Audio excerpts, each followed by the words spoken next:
এই chicken fried rice বানালে বাইরের সমস্ত দোকানের রাইস আর মুখে লাগবে না, এটা আমি বলতেই পারি। তখন মনে হবে দোকানের থেকে তুমি নিজেই ঘরে সব থেকে বেশি ভালো বানাচ্ছ। এখানে যে সবজিগুলো নিয়েছি তোমাদের নামগুলো একবার বলছি। গাজর নিয়েছি, বেল পেপার নিয়েছি, স্প্রিং অনিয়ন নিয়েছি, আর কাঁচা লঙ্কা নিয়েছি, আর সাথে একটু ক্যাপসিকাম নিয়েছি। রাইসের চাল সঠিক উপায়ে সেদ্ধ করার নিয়ম হচ্ছে চালটা ধুয়ে আধ ঘন্টার জন্য জলে ভিজিয়ে রাখতে হবে। যখন গ্যাসে বসাবে ওপর থেকে 1 চামচ নুন আর ওপর থেকে সাদা তেল দিয়ে দেবে, তাহলেই দেখবে 10 থেকে 15 মিনিটের মধ্যেই তোমাদের চালটা সেদ্ধ হয়ে গেছে। তারপর ফ্যানটা ঝরিয়ে নিয়ে ঠান্ডা জল দিয়ে একবার চালটা ভালোভাবে ধুয়ে নেবে, তাহলে ওই ভাতটা যে জড়িয়ে জড়িয়ে যায় সেটা কিন্তু আর হবে না। অবশ্যই চাপা দিয়ে কিন্তু রাখবে না। আবার প্রথমেই আমি এখানে 3টে ডিম নিয়েছিলাম, তার মধ্যে অল্প একটু নুন দিয়েছিলাম আর একটু গোলমরিচ দিয়েছিলাম। এবার ডিমটাকে খুব ভালোভাবে আমি ভেজে নিচ্ছি। সবার প্রথমে রাইসের শুরুতেই আমি ডিমটা আগে ভেজে তুলে রেখে দিচ্ছি। দেখো ঠিক এই রকমভাবে ভেজে নিয়েছি। ডিমটা তুলে রেখে কড়াইতে তেল দিয়ে আবার আমি মাংসর কিছু ছোট ছোট টুকরো করে রেখেছিলাম, সেগুলো আমি এবার ভেজে নিচ্ছি। মাংসটা আমি কিন্তু একটু ভিনিগার আর একটু নুন আর একটু গোলমরিচ দিয়েই আমি মাখিয়ে রেখে দিয়েছিলাম। এবার আমি ভাজছি। এরপর এর মধ্যেই আমি 2 চামচ রসুন কুচি দিয়ে দিচ্ছি।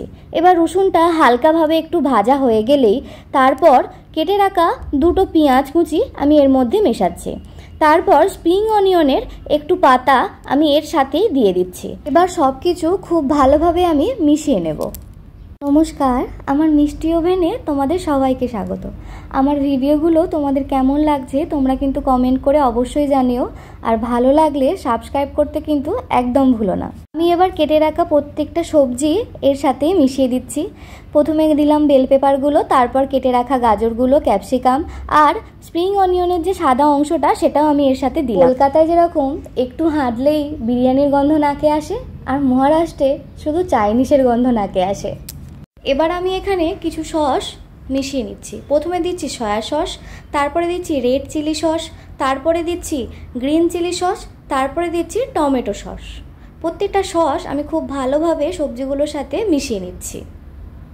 কলকাতায় যেরকম অলিতে গলিতে বিরিয়ানির গন্ধ সবাইকে পাগল করে দেয়, আর মহারাষ্ট্রে ঠিক চাইনিজের গন্ধে অলিতে গলিতে সবাইকে পাগল করে দেয়। চাইনিজের দোকানের পাশ দিয়ে গেলে তোমার খিদে পাবেই, তার যে এমন গন্ধ।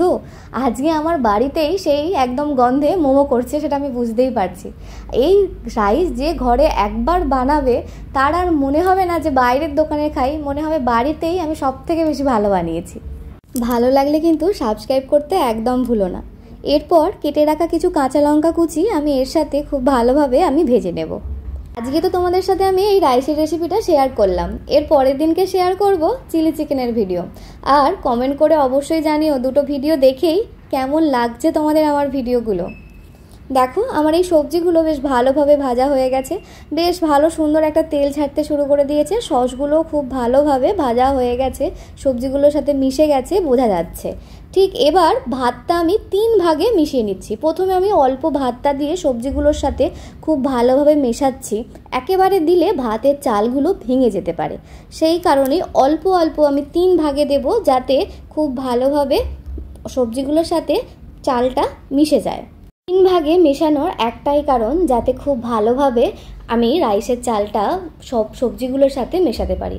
একেবারে অনেকটা দিয়ে দিলে খুব ভালোভাবে মেশানো যায় না, এতে অসুবিধা হয়। তাই বারবার আমি ধাপে ধাপে মেশাচ্ছি। বাকি অংশটাও আমি দিয়ে দিলাম। এবার পুরোটা খুব ভালোভাবে মিশিয়ে নিচ্ছি। দেখতেই পাচ্ছ খুব ভালোভাবে মেশানো হয়ে যাচ্ছে।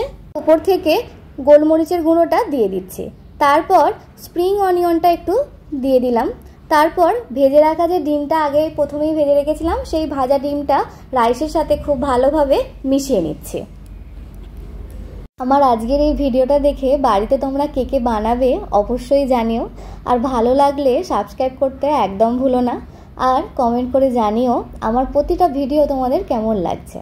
আর অল্প একটু চিনি ওপর থেকে ছড়িয়ে দেবে, আর স্বাদ মতো নুনটা অবশ্যই দিয়ে দিও।